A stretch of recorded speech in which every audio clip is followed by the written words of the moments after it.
ส่องสว่างสู่ทางสุขสีคำจุนโลกนี้นิรันดร์ธัมโมจะวินาโสธัมโมภเวรัคติธัมมาจาริ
พระพุทธองค์ท่านทรงตรัสรู้เป็นสัพพัญญูตรัสสอนความจริงว่าธรรมะย่อมชนะทุกสิ่งเป็นที่พึ่งพิงแก่ผู้ประพฤติชอบธรรมธัมโมจะวินาโสธัมโมภเวรัคติธัมมาจาริอำนาจใดๆก็ตามย่อมถึงความพินา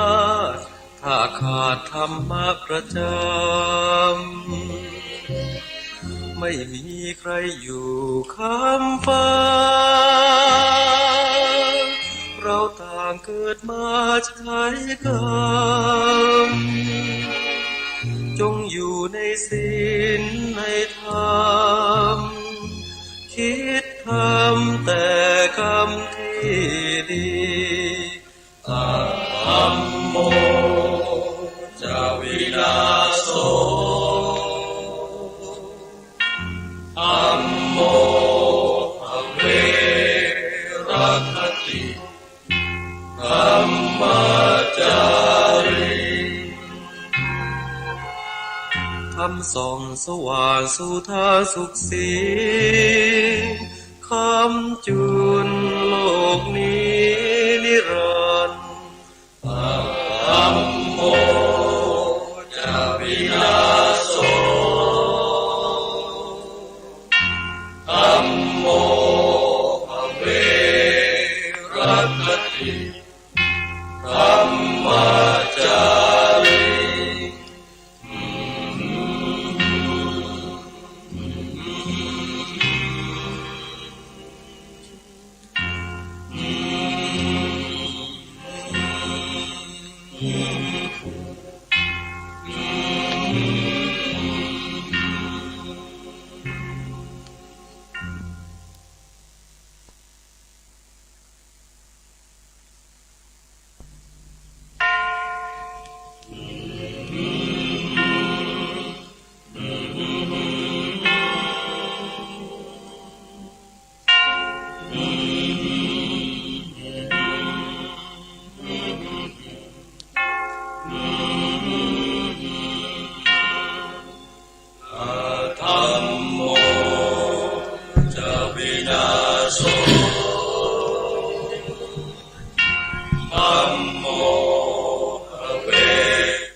สร้างบุญอยู่ที่ใจพาเราไปในทุกที่ ทรัพย์อื่นถึงเรามีทิ้งทันทีเมื่อเราตายทรัพย์อื่นต้องรักษากลัวเขามาลักเอาไปมีมากเป็นทุกข์ใจกลัวคนร้ายมาแย่งชิงแต่บุญไม่กลัวหายเป็นอยู่ตายก็อยู่จริงไม่มีการแย่งชิงเพราะความจริงต้องสร้างเอง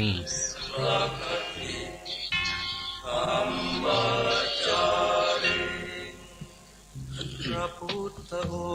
งค์ท่านทรงตรัสรู้อะระหังสัมมาสัมพุทโธภควาพระผู้มีพระภาคเจ้าเป็นพระอรหันต์ดับเพลิงกิเลสเพลิงทุกข์สิ้นเชิงตรัสรู้ชอบได้โดยพระองค์เองพุทธังภควันตังอภิวาเทมิข้าพเจ้าอภิวาทพระผู้มีพระภาคเจ้าผู้รู้ผู้ตื่นผู้เบิกบานสวากขาโตภควตาธัมโมพระธรรมเป็นธรรมที่พระผู้มีพระภาคเจ้าตรัสไว้ดีแล้วธัมมังนะมัสสามิข้าพเจ้านมัสการพระธรรมสุปฏิปันโนภควโตสาวกสังโฆพระสงฆ์สาวกของพระผู้มีพระภาคเจ้าปฏิบัติดีแล้วสังฆังนะมามิข้าพเจ้านอบน้อมพระสงฆ์นะโมตัสสะภะคะวะโตขอนอบน้อมแด่พระผู้มีพระภาคเจ้าพระองค์นั้นอะระหะโตซึ่งเป็นผู้ไกลจากกิเลสสัมมาสัมพุทธัสสะตรัสรู้ชอบได้โดยพระองค์เองเป็นสัพพัญญูตรัสสอนความจริงสอนความจริงว่าธรรมะย่อมชนะทุกสิ่งเป็นที่พึงพิงแก่ผู้ประพฤติชอบธรรมธัมโมขอถวายความเคารพพระเถรานุเถระเจ้าคณะพระสังฆาธิการครูบาอาจารย์ตุลุงตุป่อตุปีตุนาลูกพระลูกเนนผู้มีภูมิรู้ภูมิธรรมอันมีหมายมีพระเดชพระคุณหลวงพ่อท่านพระครูนิวิตศีลสังวรเจ้าคณะอำเภอเวียงป่าเป้าเป็นเก้าเป็นประธานขอความผาสุกในธรรมจงมีแก่บรรดาศรัทธาญาติโยมทั้งหลายผู้ที่กำลังสดับรับฟังอยู่ณเวลานี้ วันนี้รายการธรรมะเพื่อชีวีคือการดำเนินชีวิตที่มีธรรมะเป็นเครื่องยึดเหนี่ยวจิตใจก็ได้มาได้มาแตนรายการธรรมะคนนอนดึกของตุ้ลุงดอยและก็ตุ้ลุงแก้วธรรมดาแต่ว่าค่ำของคืนวันนี้ก็อาตมาภาพพระครูปริยรัตนโชติหรือพระมหาเสาแก้วชุติเมธีก็ได้มาดำเนินรายการแตนเนื่องจากว่าเมื่อวันเสาร์ที่ผ่านมาวันเสาร์ที่ผ่านมาก็เป็นรายการธรรมะเพื่อชีวีก็วันนั้นในจะมาออกกรรมแล้วเนาะก็พอดีมีปัญหาตังไฟฟ้าพอดีสายไฟฟ้ามันขาดเนาะมันช็อตกันก็ทำให้สายห้องส่งสายไฟที่มาห้องส่งนี่ ไฟดับมัดกลัวจะหาจุดมันได้เพราะช่วงที่ผ่านมานั่นฝนตกหนักน้ำมันไหลเข้าในต่อที่ต่อสายไฟมันทำให้เกิดไฟช็อตสายไฟก็เลยขาดไฟฟ้าบ่มาวันนั้นก็เลยฮือตุลุงดอยจัดแตนได้จัดแตนเนี่ยวันนี้ก็เลยมาจัดแตนตุลุงดอยก็ความจริงตุลุงดอยก็จะจัดเหมือนกันก็เนื่องจากว่าค่ำของคืนวันนี้ที่วัดดอยจอมพอหรือวัดอรัญญวิเวกคีรีก็มีงาน มีงานอะไรหยังบรรดาญาติโยมทั้งหลายเมื่อคืนของวันอาทิตย์ที่ผ่านมาเวลาประมาณ2 ทุ่ม2 ทุ่มก็ตุลุงแก้วธรรมดาที่บรรดาศรัทธาญาติโยมทั้งหลายได้สดับรับฟังการเทศธรรมพื้นเมืองเทศธรรมพื้นเมืองเนาะก็ตุลุงแก้วเปิ้นจะมาเทศธรรมกำเมืองโกกับตุลุงดอยทุกวันจันทร์เนาะทุกวันจันทร์ที่เราได้ฟังกันทุกคืนแต่เมื่อคืนที่ผ่านมาเวลาประมาณ2 ทุ่มก็คือ8 โมงเมื่อคืนช่วงเวลานี้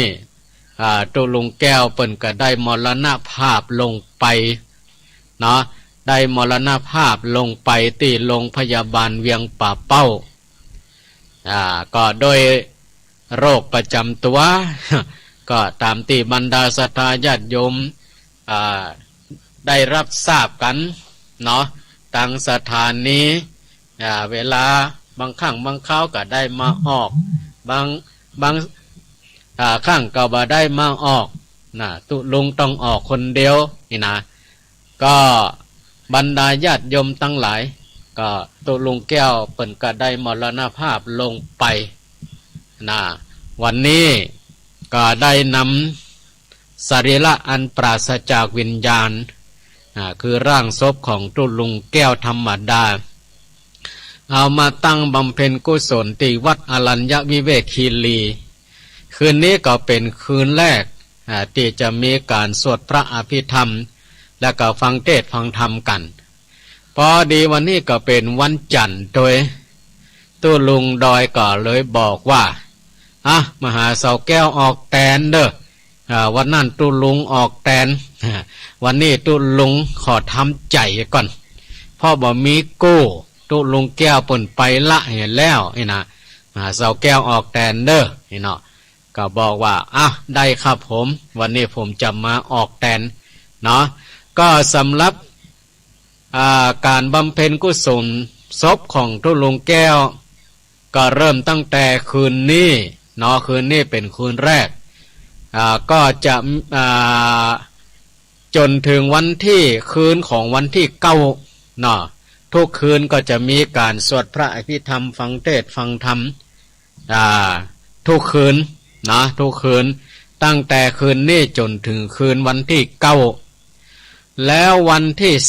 10เป็นวันชาปนกิจหรือวันประชุมเพลิงหรือบ้านเฮาก็ว่าวันเผาเนาะเผาสรีระร่างของตุลุงแก้วก็ณสุสานชั่วคราวชั่วคราวที่วัดอรัญญวิเวกคีรีหรือว่าม่อนจอมพ่อ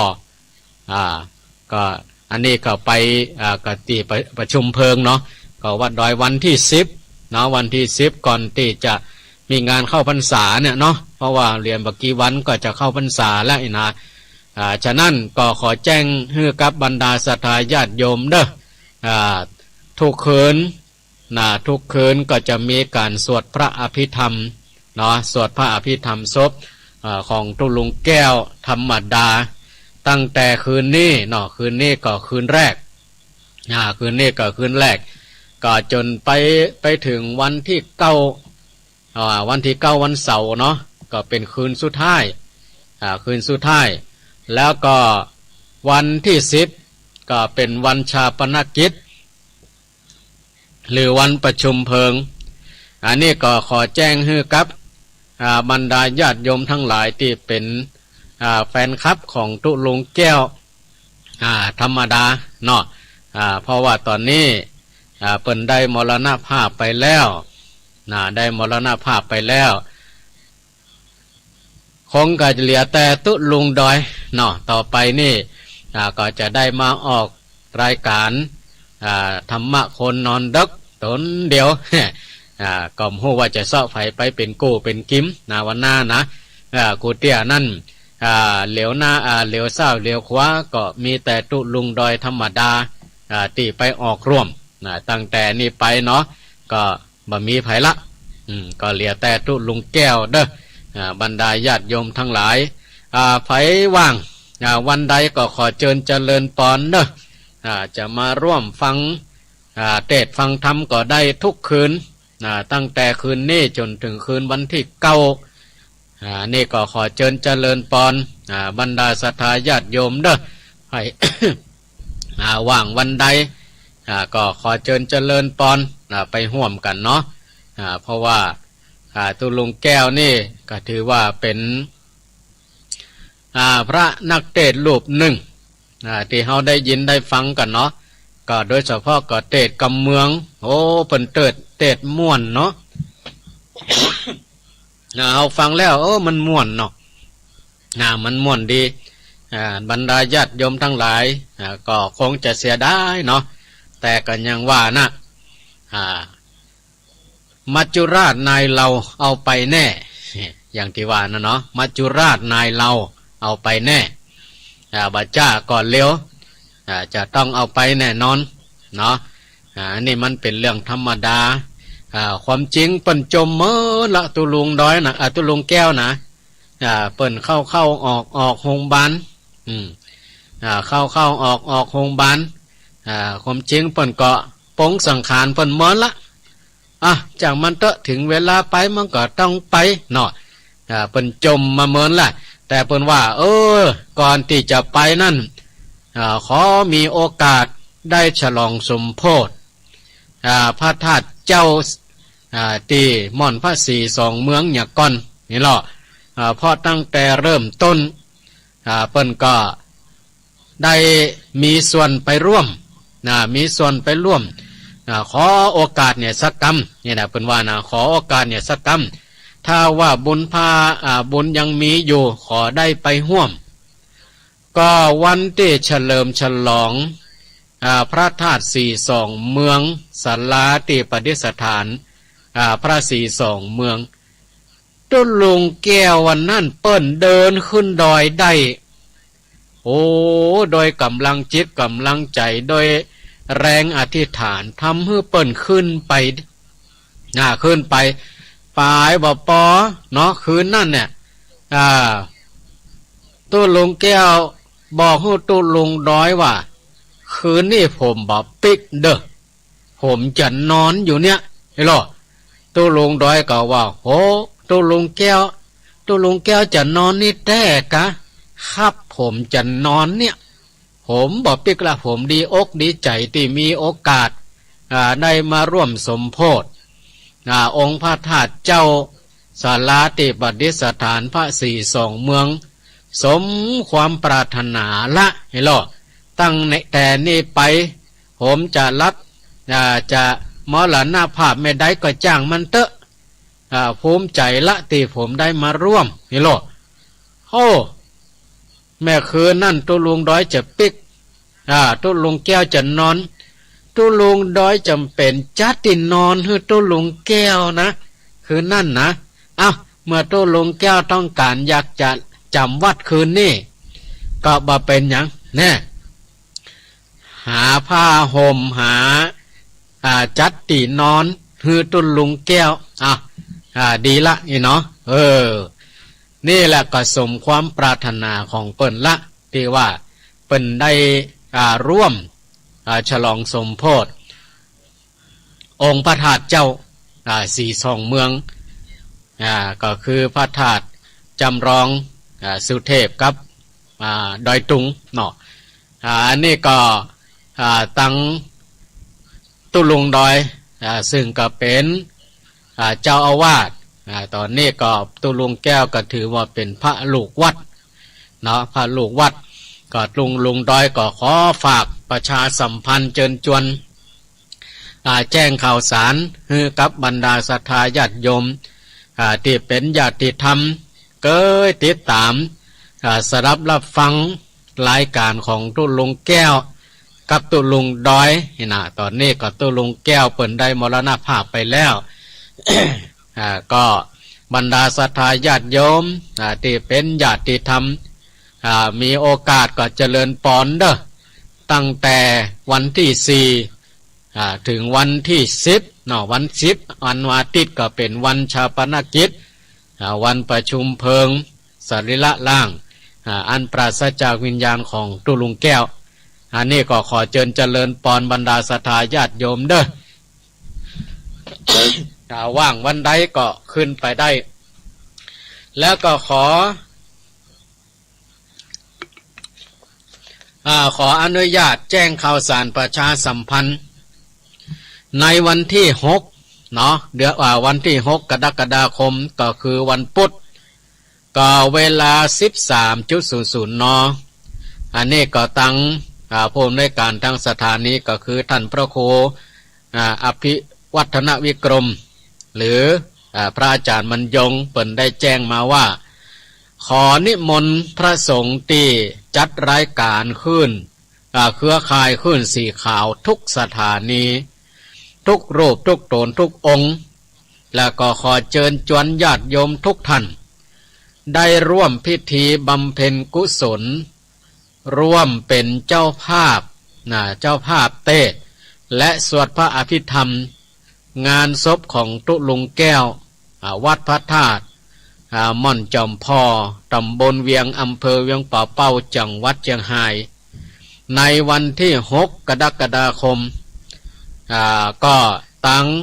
คณะพระสงฆ์ที่จัดรายการเปิ่นก็จะออกเดินทางกันตั้งแต่เวลา9 โมงเจ้าก็คงจะมาถึงที่พระธาตุม่อนจอมพอก็ประมาณ 11 โมงครึ่งเนาะแล้วก็วัน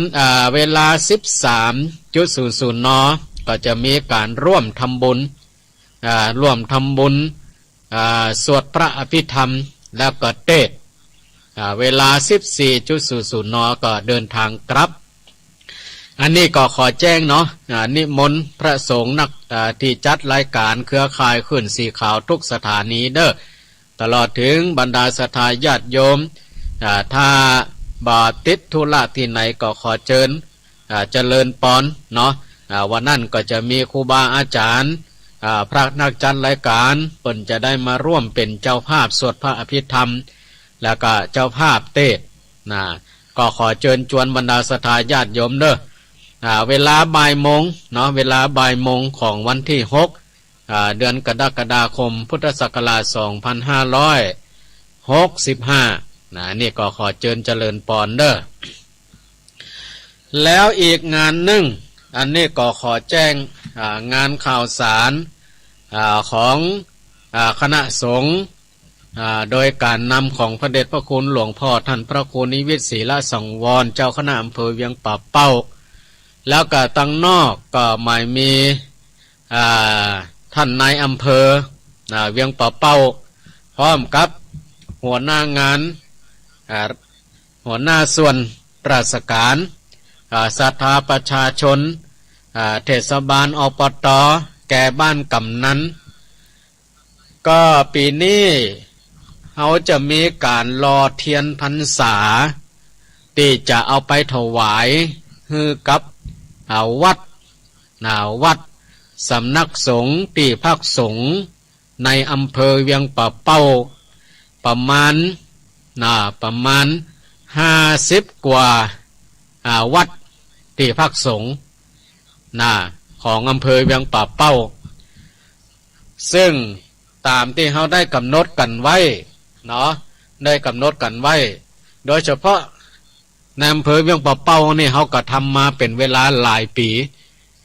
3-4 ปีผ่านไปปีนี้ก็เป็นอีกปีหนึ่ง ซึ่งเขาได้กำหนดกันว่าจะจัดรอกันที่หน้าที่ว่าการอำเภอ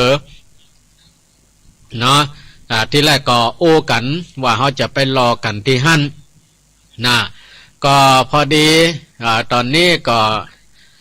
ตั้งที่ว่าการอำเภอหรือว่าตั้งนอกเนาะเปิ้นก็มีงานที่จะต้องเตรียมรับเสด็จเนาะก็เปิ้นก็เลยว่าเขาขอเปลี่ยนสถานที่ขอเปลี่ยนสถานที่เพราะว่าสถานที่นั้นอาจจะเป็นสถานที่จะเป็นที่ตอนรับตอนรับผู้ที่จะมาดุงมาต้อนรับก็ดีมาเตรียมงานก็ดีเนาะถึงทั้งราชการเนาะก็คิดว่ากลัวว่ามันจะบัสะดวกก็ตั้งสภาวัฒนธรรมวัฒนอำเภอก็ชมรมน้อยหนานก็ได้รับมอบหมายว่าเลื่อนสถานที่นั่นก็มาจัดที่หน้าวัดห้องนอดเนาะหน้าวัดห้องนอดซึ่งจะมีลานตีหน้าวัดก็จะจัดสถานที่นั่นเป็นสถานที่รอเทียนพรรษาเนาะรอเทียนพรรษาปีนี้ซึ่งก็จะมีตั้งคณะสงฆ์ตั้งราชการตั้งในถึงตั้งนอกเนาะซึ่งวันนี้นี่ตามปกติก็วันนี้ก็จะเริ่มเตรียมสถานที่ละบางส่วนก็จะเริ่มรอเอาจกเอาใจไว้ก่อนนี่นะแต่พอดีวันนี้ก็ตั้งคณะสงฆ์เนาะโดยเฉพาะก็ตำบลเวียงสันสลีก็มีพระลูกวัดของดอยจอมพอก็คือตุ้ลุงแก้วเปิ่นได้มรณภาพไปก็เลยได้ไปรดน้ำเนาะไปรดน้ำไปจัดเตรียมสถานที่ตั้งคณะสงฆ์เนาะก็เลยบ่ได้ไปพอไปดูแลสกรรมเพียปิกมาก็ค่ำไปแวะหันไปธุระนี่อยู่ก็วันพวกนี่ก็จะเริ่มรอแล้วเนอะวันพวกนี่นะก็เริ่มรอเตียนละตั้งแต่วันที่5จนถึงวันที่10เนาะวันที่5จนถึงวันที่11ปุ่นเนาะ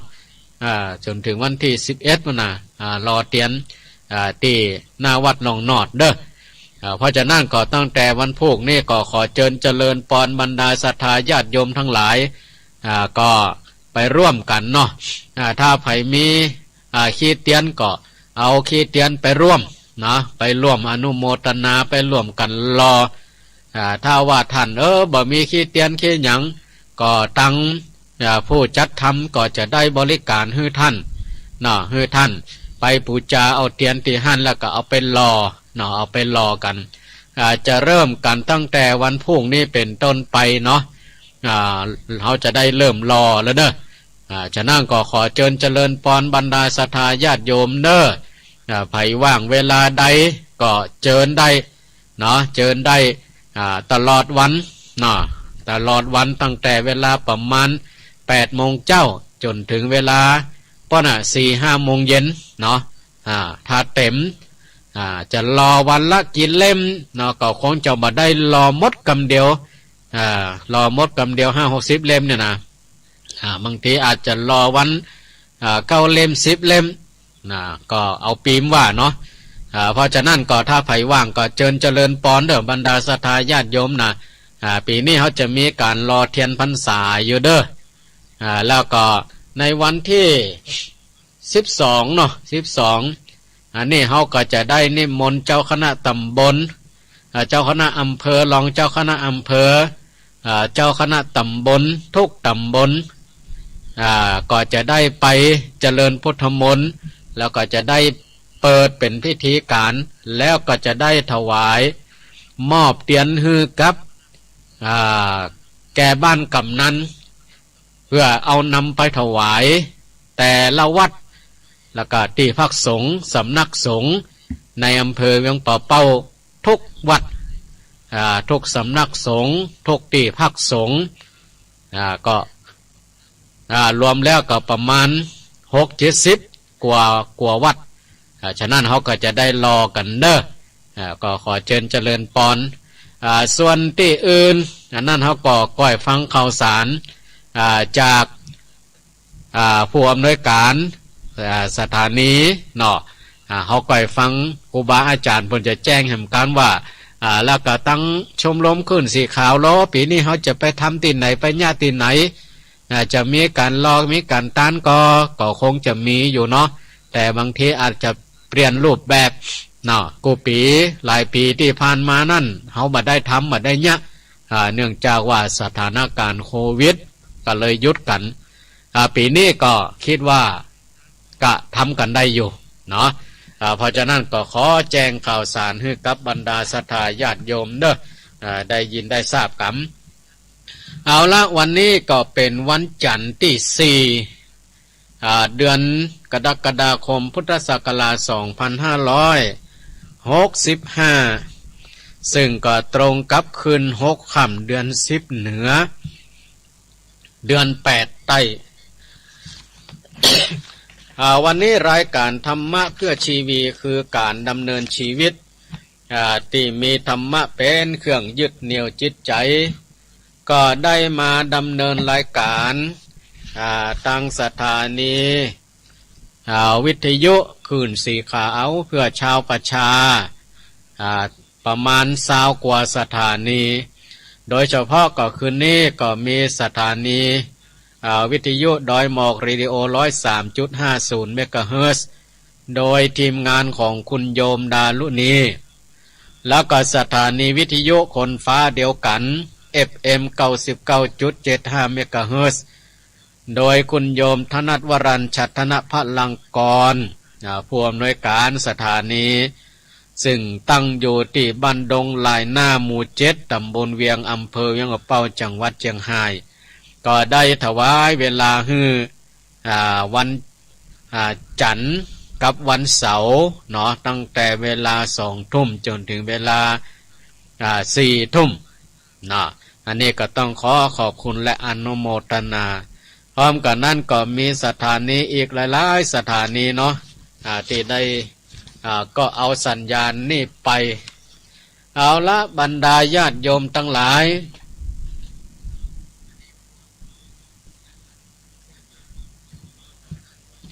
คืนนี้รายการธรรมะเพื่อชีวี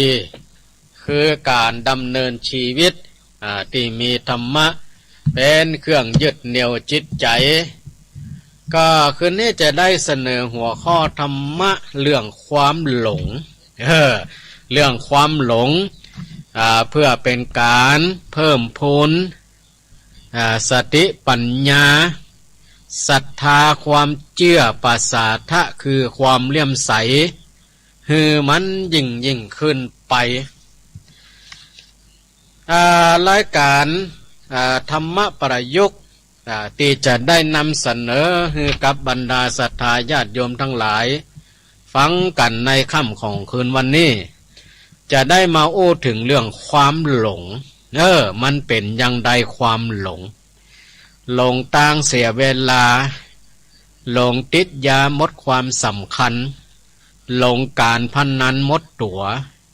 หลงชั่วหมดคนหลงตัวหลงตนลืมเท่าลืมแก่หลงผัวหลงเมียลืมพ่อลืมแม่หลงชีวิตลืมเท่าลืมแก่ความหลงบรรดาญาติโยมทั้งหลายบ่ว่าจะหลงอันหยังเป็นบ่ดีทั้งนั้นอย่างที่ว่าหลงตัวก็ลืมตายหลงกายก็ลืมแก่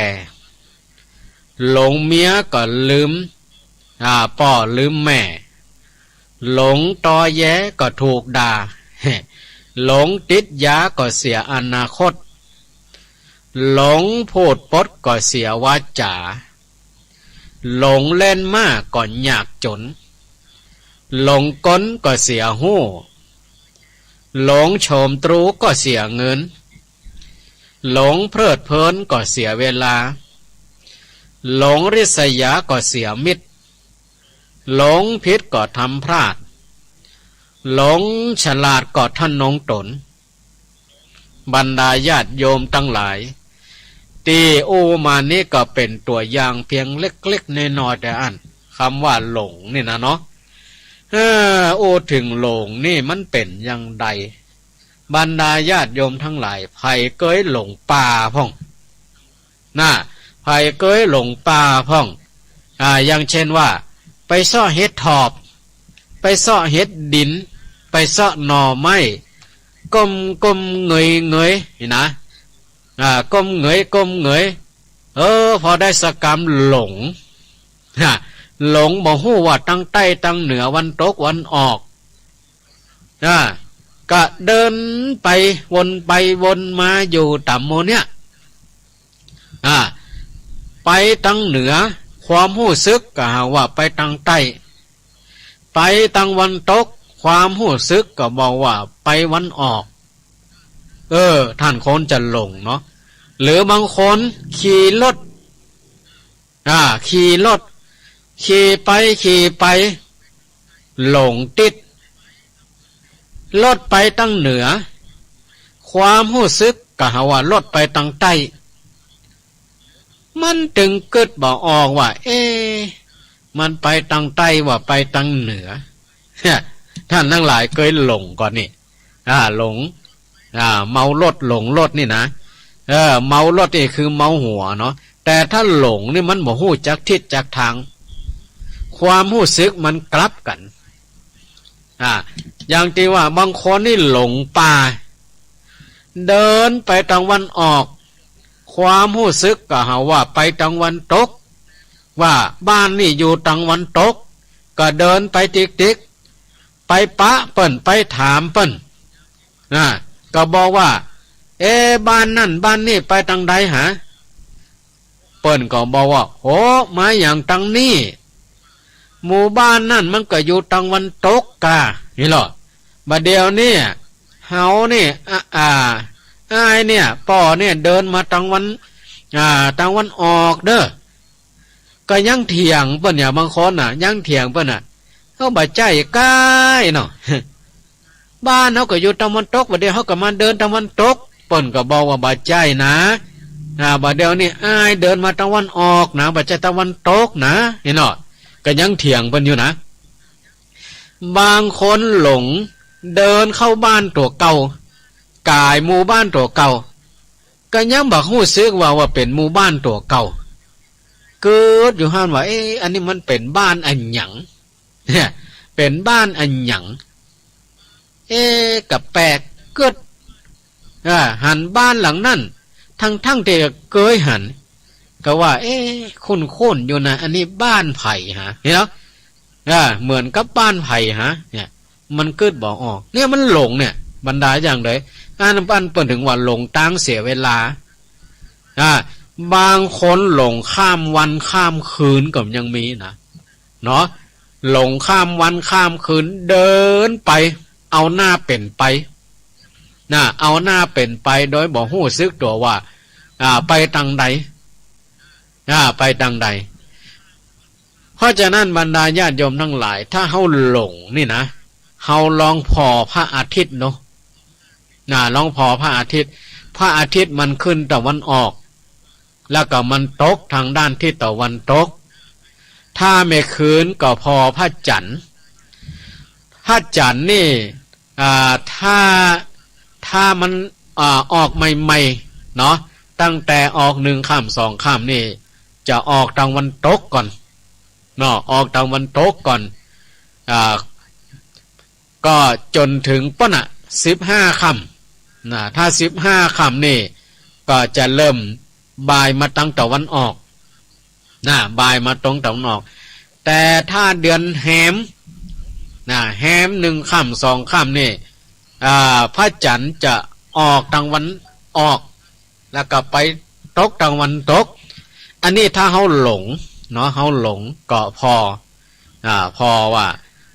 พระจันทร์มันออกตรงใดมันกี่ค่ำนะนะแต่ก็บ่จ้างว่าเนาะถ้าคนหลงเนี่ยมันจะได้ก็จ้างละความรู้สึกมันกลับกันเนาะค ความรู้สึกมันกลับกันหันพระจันทร์ขึ้นตะวันตกก็ความรู้สึกก็หาว่าอันนี้มันตะวันออกนี่มันยังบ่ยอมเนี่ยนะเพราะฉะนั้นบรรดาญาติโยมทั้งหลายลักษณะของความหลงลักษณะของความหลงที่แสดงออกคือหันชัดก็คือความงมงายไร้เหตุผลความงมงายไร้เหตุผลถ้าไผ่หลงในเรื่องอันอย่างแล้วบรรดาญาติโยมทั้งหลายก็จะมกมุ่นทุ่มชีวิตจิตใจไปในเรื่องนั้นจนสุดตัวบางคนก็มาว่าสุดดงสุดดงแล้วก็ถอนได้ยากโดยถอนได้ยากโดยทั้งนี้ก็เพราะอย่างเพราะขาดสติที่จะสำนึกขึ้นว่าอันอย่างดีบ่ดีอันอย่างควรบ่ควรเพียงใดแค่ไหนบางคนนั่นแม้จะมีคนอื่นช่วยตักช่วยเตือนช่วยบอกอย่างใดก็บ่ยอมฟังบ่ยอมฟังบางคนก็บอกว่าก็ฉันเชื่ออย่างนี้ฉันชอบอย่างนี้ฉันจะทำของฉันอย่างนี้ฉันจะทุกข์จะสุขอย่างใดมันก็เป็นเรื่องของฉันคนอื่นบอกเกี่ยวนี่แหละกลายเป็นคนสุดตรงตกขอบเป็นทาสของความงมงายอย่างที่ว่าลืมหูลืมตาบอกขึ้นทำตามใจตัวลูกเดียวเหมือนกับบรรดาญาติโยมทั้งหลายที่เฮาเคยติดตามข่าวสารที่มีคนหลงเชื่อ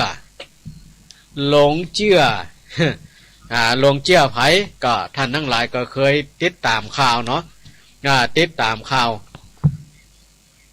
หลงเชื่อกินโทษทีเนาะกินอุจจาระปัสสาวะกินอุจจาระปัสสาวะหาว่าเป็นยาหาว่าเป็นยาไผไปเตือนไปบอกก็ตึงบัดเจือก็ตึงบัดเจือบอกว่าฉันกินแล้วหายเป็นโรคฉันกินแล้วอยู่สุขสบายนี่แหละบรรดาญาติโยมทั้งหลายลักษณะของคนที่เป็นอย่างนี้ปนห้อว่าขาดสติเจตสำนึกว่าอันอย่างดีบ่ดีเพราะฉะนั้นบรรดาญาติโยมทั้งหลายคนที่หลงนั่นแหละสิ่งที่สำคัญอย่างยิ่งคือสติสติดังคำบาลีที่ว่าสติโลกัสสมิงชาคะโรสติเป็นธรรมเครื่องเตือนเครื่องตื่นอยู่ในโลกคนที่หลงงมงายหลงตางก็ยังมีโอกาสที่จะกลับคืนมาได้หลงตาหุนตางหลงป่าหลงดอยก็ยังมีโอกาสที่จะกลับคืนมาได้แต่หลงจิตหลงใจหลงงมงายหลงไล่เหตุผลนี่แหละมันกลับยากฉะนั้นเราต้องมีสติแปลว่าความระลึกได้สติเป็นเครื่องเตือนใจให้ตื่นอยู่เสมอตื่นอย่างตื่นในการกระทำทั้งหมดตื่นในการกระทำทั้งหมดคนหรือบุคคลผู้ที่มีสตินั่นเนี่ยเป็นผู้ที่ตื่นตัวอยู่เสมอคนที่มีสตินั้นเป็นผู้ที่ตื่นตัวอยู่เสมอจะทำอันหยังก็จะบ่ผิดพลาดเพราะมีสติคอยเตือนให้ตื่นอยู่เสมอก็ได้แก่เตือนให้ทำแต่สิ่งที่ดีเตือนให้ทำสิ่งที่มีประโยชน์แล้วก็บ่ให้ผิดพลาดไป ในทางที่ชั่วที่เสื่อมเสียได้เพราะฉะนั้นคนที่มีสตินี่จึงประสบแต่สิ่งที่ดีแล้วก็มีประโยชน์อยู่เสมอทำให้เป็นคนที่บ่หลงงมงายนะคนที่มีสติเนี่ยนะจะเป็นผู้ที่บ่หลงงมงายนี่เพราะฉะนั้นเขาต้องมันฝึกสติเอาไว้เนาะมันฝึกสติเอาไว้อย่าเป็นทาสของความหลงงมงายบางคนนี่ก็เชื่อจนลืมหูลืมตาบ่ขึ้นทำตามใจตัวเองลูกเดี๋ยวแม้จะมีไผมาติมาเตียนมาบอกมากล่าวก็บ่ยอมฟังเพราะฉะนั้นเราต้องใจสตินะต้องใจสติอย่าไปหลงเกินไปก็อย่างที่ว่านะหลงตัวก็ทำให้ลืมตายหลงกายก็ทำให้ลืมแก่นะลืมแก่บางคนหลงผัวหลงเมียก็ลืมป่อลืมแม่บางคนหลงตอแยก็ถูกด่า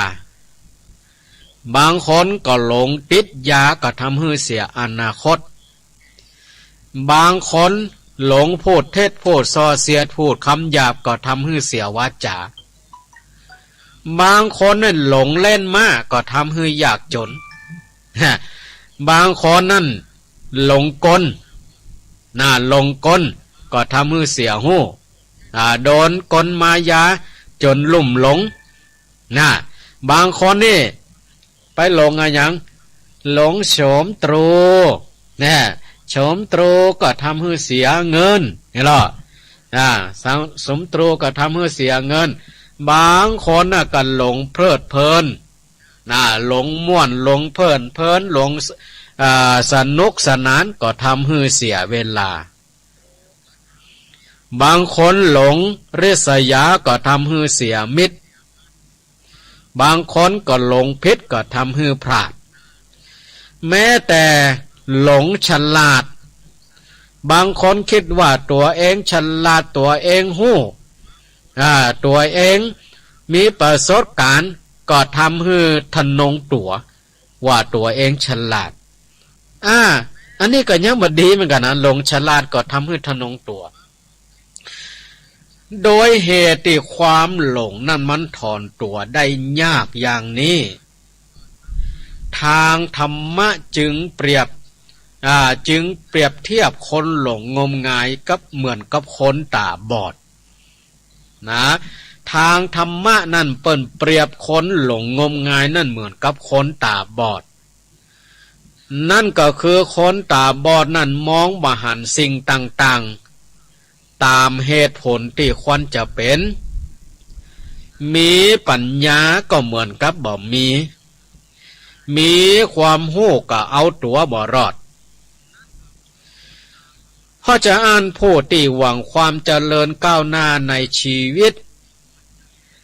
จึงควรมีสติอย่าให้ความหลงเข้าครอบงำใจได้ถ้าเผลอตัวปล่อยให้ความหลงเข้าครอบงำใจแล้วเปิ้นว่าจะตั้งตัวได้ยากดีบ่ดีอาจจะตั้งตัวบ่ได้เลยเมื่อเป็นชีวิตอย่างนี้ก็ชีวิตก็จะต้องเผชิญกับความยากความลำบากตลอดไปเพราะเมื่อตั้งตัวบ่ได้แล้วก็จะเอาความสุขมาจากที่ไหนอย่างเช่นคนหลงชีวิตเปิ้นว่าชีวิตของคนเฮานั้นบ่ได้ยึดอยู่กับที่เฉยๆการเวลาล่วงไปชีวิตก็เดินทางเรื่อยไปเดินทางจากไหนเดินทางจากจุดเริ่มต้นไปสู่จุดหมายปลายทางจุดเริ่มต้นคือหยังก็คือเกิดจุดปลายทางคือหยังก็คือตายในระหว่างเกิดกับตาย ชีวิตต้องเดินทางอยู่เป็นนิดบอกว่าเฮาจะนั่งหรือจะนอนแม้แต่รับชีวิตก็ต้องเดินทางเรื่อยไปบ่มีหยุดยั้งวันคืนล่วงไปเต่าใดชีวิตก็เดินทางไปไก่เต่าอันทางพระท่านจึงสอนว่าเฮาจะทำอันหยังก็ฮือรีบทำฮือรีบทำเสียขืนเฮาชักช้าโอเอจะหมดโอกาสอย่าประมาทลุ่มหลงในชีวิตถ้าอยู่ในวัยศึกษาเราเรียนก็ต้องขยันมันเพียรเฮียนให้จบอย่าไปมัวลุ่มหลงมัวเมาอยู่ในวัยศึกษาก็ต้องมันต้องเฮียนต้องขยันเพราะเมื่อเฮาอายุมากขึ้นเฮาต้องทำมาหาเลี้ยงชีพยากที่จะมีเวลาที่จะศึกษาได้นี่ถ้าเฮาอยู่ในวัยศึกษานะอย่าประมาทอย่ามัวเมาลุ่มหลงว่าวันหน้าก่อนก่อยเฮียนวันผู้ก่อยเฮียนวันฮื้อก่อนก่อยเฮียนเหมือนกับการบ้านเปิ่นฮื้อโคเปิ่นฮื้อการบ้านมาถ้าคนไหนขยันมันมีสติบ่ประมาทการบ้านก็มันทำอย่าสะสมไว้เหมือนกับดินพอกหากหมูเพราะว่าเมื่อมันนักต่อใดมันก็ขี้ค้านดินพอกหางหมูใหญ่ต่อใดมันก็นักเนี่ยเพราะอันเมื่อเฮาอยู่ในวัยศึกษาเราเรียนก็ต้องมันศึกษาเราเรียนเพราะว่าถ้าเฮาใหญ่เฮาโตขึ้นมานั่นมันเฮาจะต้องทำมาหากินมันบ่มีเวลาที่จะต้องมาศึกษาเราเรียนละ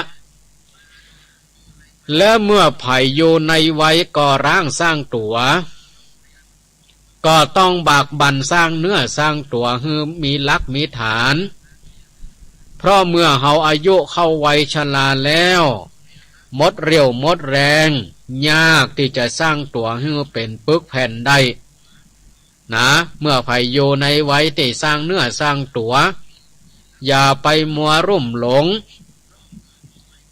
ในการกินการแอวการเล่นถ้าเฮาบ่รีบสร้างเนื้อสร้างตัวก่อรากสร้างฐานแล้วมันแก่ตัวมานี่มันยะหยั่งนี่ใจมันสู้แต่สังขารมันบ่อำนวยเพราะฉะนั้นเมื่อเฮาอยู่ในวัยสร้างก่อร่างสร้างตัวก็ต้องบากบั่นสร้างเนื้อสร้างตัวให้มีหลักมีฐานนะเพราะเมื่อเฮาอายุเข้าวัยชราแล้วหมดเรี่ยวหมดแรงก็ยากที่จะสร้างตัวให้เป็นปึกแผ่นได้ตอนสุดท้ายก็ต้องหยังต้องทำมาหากินเต้าเท่าเต้าแก่ผมงอกเต็มหัวแล้วก็ยังบ่ได้อยู่ได้ย่างเตื้อแทนที่จะได้พักได้ผ่อนละก็ยังบ่ได้ต้องไปเสาะว่าหากินอยู่เพราะเมื่อหนุ่มๆบ่ได้สนใจบ่ได้สนใจพอหมดเร็วหมดแรงแล้วจะทำอะไรอย่างเมื่อหนุ่มๆก็ทำได้ยากเนี่ยถ้าอยู่ในวัยสร้างหลักสร้างฐานถ้าไผอยู่ในวัยชราแก่เฒ่าผ่านโลกมานานแล้วนะไผที่อยู่ในวัยชราแก่เฒ่าผ่านโลกมานานแล้วขยับใกล้ความตายเข้าไปทุกทีจะต้องหาที่ปึ่งทางใจเข้าใกล้ศาสนาหาความสงบรับลดพระธรรมไปตามสมควรแก่อายุอย่ามัวเมาประมาทลุ่มหลงว่าตัวเองยังบ่แก่เตื้อตัวเองยังบ่เฒ่าเตื้อบ่ได้เวลาที่จะเข้าวัดเข้าวาเตื้อนี่นะยังมีความลุ่มหลงมัวเมาในวัยอยู่คิดว่ายังบ่เฒ่าบ่แก่เตื้อนี่นะบางคนก็มัวเมาลุ่มหลงในความบ่มีโรค คิดว่าตัวเองมีร่างกายสมบูรณ์บ่เจ็บบ่ไข้บ่เมื่อยบ่เป็นหยังเนี่ยอย่านะอย่าลุ่มหลงมัวเมาชราธรรมโมหิเฮามีความแก่เฮาแก่มาตึงวันอย่าลุ่มหลงมัวเมาคิดว่าเฮาบ่แก่นะ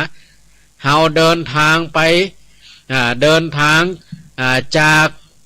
กหยังตั้งแต่เกิดเกิดเมื่อเฮาเกิดมาแล้วเดินทางไป1 วันเฮาก็แก่ปนห้องว่าช่วงแรกนี่แก่ขึ้นมันก็ตั้งแต่แรกเกิดก็ปนห้องว่าเป็นวัยเจริญขึ้นแต่ความจริงแล้วคือเฮาแก่ขึ้นจนถึงไหนวัยกลางคนวัยกลางคนก็เปิ้นบอกไว้ว่ามนุษย์เฮานั้นมีอายุสังขารอยู่ประมาณ75 ปี75 ปีเฮาก็ลองเอามาแบ่งกึ่งพอละแบ่งกึ่งพอละก็ประมาณ37 ปี 6 เดือนถ้าไผอายุตั้งแต่แรกเกิดจนถึง37 ปี 6 เดือนอันนี้ก็ถือว่าเฮาเริ่มปนเฮาว่าวัยเจริญแต่ความจริงเฮาเริ่มแก่แล้วนะปนเฮาว่าแก่ขึ้นเหมือนกับเฮาเดินขึ้นสะพานจุดสูงสุดของสะพานจุดสูงสุดของสะพานก็อยู่ที่สูงสุดอันนี้เฮาเดินขึ้นจะถ้าถึงมนุษย์เฮาก็คือเจริญขึ้นหลังจากนั้นแล้วเฮาก็เริ่มเดินลงละอันนั้นเปิ้นเฮาว่าแก่ลง แก่ลงเดินไปถึงจุดหมายปลายทางแม่ใดก็คือเฮาแก่จนถึงสุดละแก่งอมละแก่งอมละไผอย่ามามัวเมาลุ่มหลงว่าเฮาบ่แก่บ่ได้นะตึงวันนี้เฮาแก่ขึ้นหลังจากนั้นแล้วมันก็จะแก่ลงอายุสังขารที่เฮาใจไปนั่นแหละบ่ใจว่ามาเดี๋ยวนี้ได้อายุได้ต่อใด อายุได้ต่อใดอายุได้30 ปีใจเฮาได้นะเฮาใจอายุไขเฮาหมดไป30 ปีบัดเดี๋ยวนี้ใจอายุไขได้ไปกี่ปี